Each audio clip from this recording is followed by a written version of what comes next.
So I'm gonna start off by apologizing now if you can hear the dogs. I'm on puppy patrol right now. This website I chose, it's PE Open, or Open PE, sorry.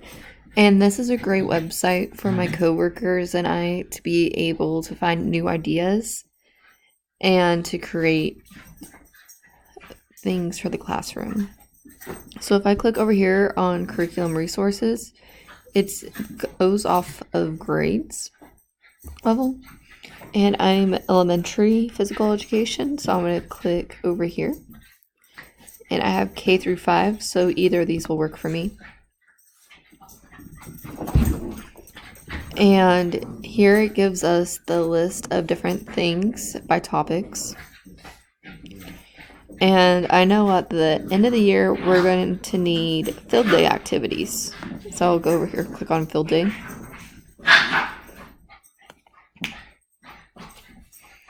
And then I'm going to go ahead and scroll down.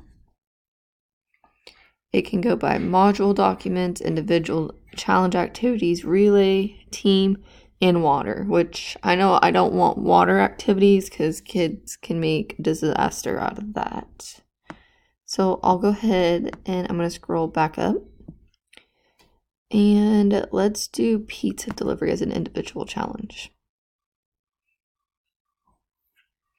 And the nice thing about this website as well is that it covers all areas that you need for an activity. It gives us a picture over here about what the activity should look like. It gives us cues so we know what we're looking for within the activity.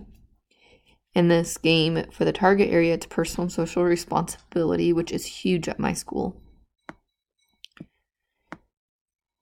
It gives us the list of equipment of what we need, how to play, and even if we need modifications.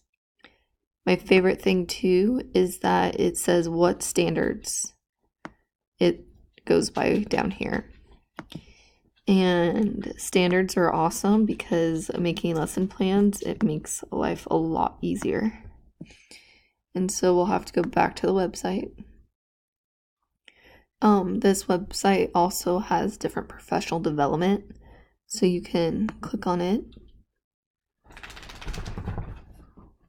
And it shows you different online workshops and different meetings that you can view. This has been the biggest lifesaver as a first-year teacher, as a T2T teacher, let alone. And so I definitely share this with all different other physical education teachers.